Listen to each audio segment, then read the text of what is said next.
A day in my life as fourth-year student, future elementary teacher. Again, what's up mga bading? Another gala na naman ni Akla for today's video.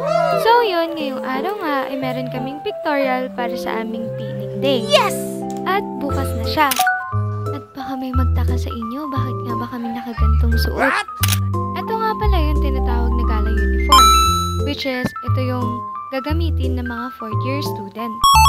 Dahil nga malapit na tayong i-deploy para maging official pre-service teacher, kailangan muna kaming kabitan ng pin. So anyway, back to pictorial. Bakit nga ba kami nagpipictorial?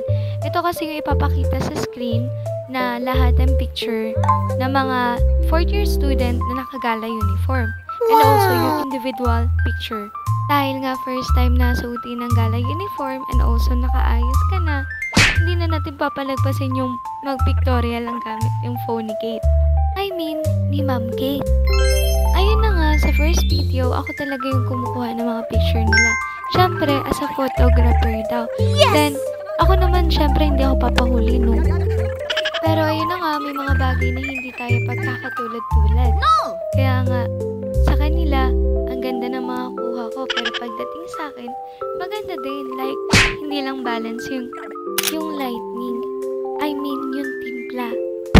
Pero kahit pa paano, na-appreciate ko naman yung kuha ng Ma'am Melody. Kaya, thank you, Ma'am Melody.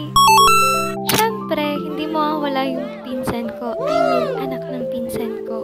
Kasi nga, magkakasabayan lang talaga kami. And, iba lang yung course niya.